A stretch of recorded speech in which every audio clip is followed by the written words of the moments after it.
Сексуалдылық энергияның басым бөлігі текке шығындалады. Мен 25 мың адамға сараптама жасай отырып, олардың 40 жасқа дейін жетістікке сирек қол жеткізетіндігін, нағыз шығармашылық шырқау шегі 50 жасқа жеткеннен кейін басталатынын аңғардым. Бұл деректің таңғалдырғаны соншалық, оның себептерін түбегейлі зерттеуге кірістім.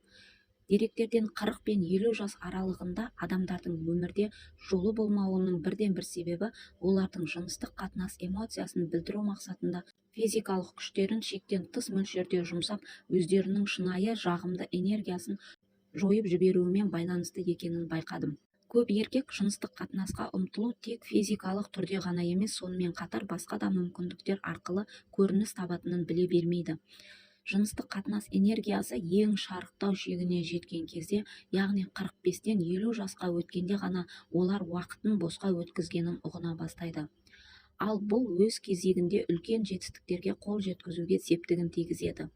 40 жасқа дейінгі немесе ол жастан сәл асып кеткен еркектерге қарап отырып, олардың өмірлік энергиясының жойыла бастағанын байқауға болады. Ал сол энергияны әлде қайда игі істерге жұмсауға болатын еді. Еркектердің осы үйреншікті әдеттерінің кесірінен жастық шақты текке өткізу деген термин пайда болды. Жыныстық қатынас сезімі бүгінгі күні адамзаттың барлық эмоцияларының ішіндегі ең қуаттысы саналады.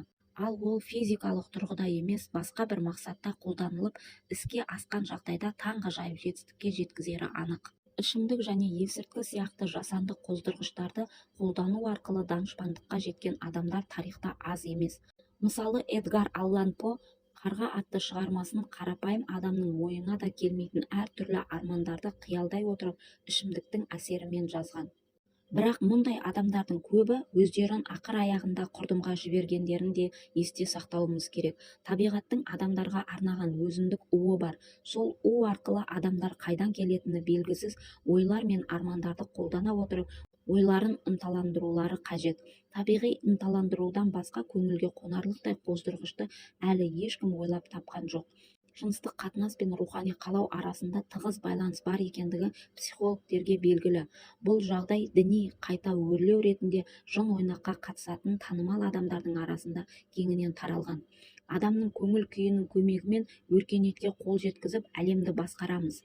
Адамдар сезімнің емес, іс-әрекеттің ықпалында болады.